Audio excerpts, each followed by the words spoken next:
Shivaji school के पीछे ward क्रमांक 1 दुर्ग स्थित कथा स्थल पर आयोजित श्रीमद् भागवत कथा में श्रद्धा, भक्ति और ज्ञान का अनुपम संगम देखने को मिला। कथावाचिका देवी नंदिनी चौबे कुरूद बिलाई निवासी ने भक्तों को प्रभु द्वारकाधीश श्री कृष्ण के दिव्य चरित्रों का भावपूर्ण वर्णन कर आध्यात्मिक संदेश दिया।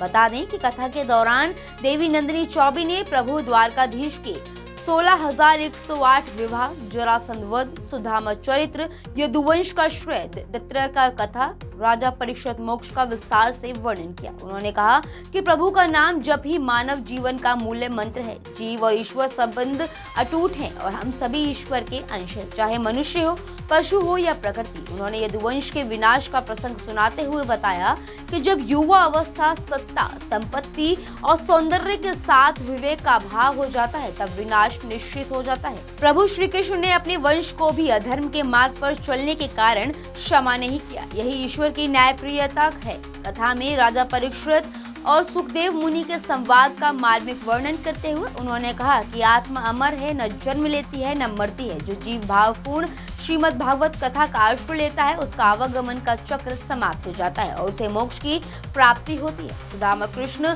मित्रता के प्रसंग में देवी नंदिनी चौबे ने कहा कि सुदामा निर्धन थे, दरिद्र थे, उनके पास प्रभु का नाम रूपी सबसे बड़ा धन था। प्रभु श्री कृष्ण ने सुदामा की भक्ति का स्वागत किया, न कि धन वैभव का। यह सच्ची मित्रता, प्रेम और समर्पण का आदर्श उदाहरण है।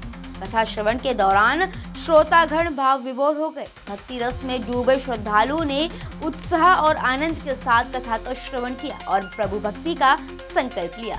समापन पर राधे राधे के जयकारों से पूरा मंडल गूंज उठा। न्यू पंचशील नगर दुर्ग से इस खास खबर के लिए national executive editor Kailash Jain Barmecha की खास रिपोर्ट। राधे राधे।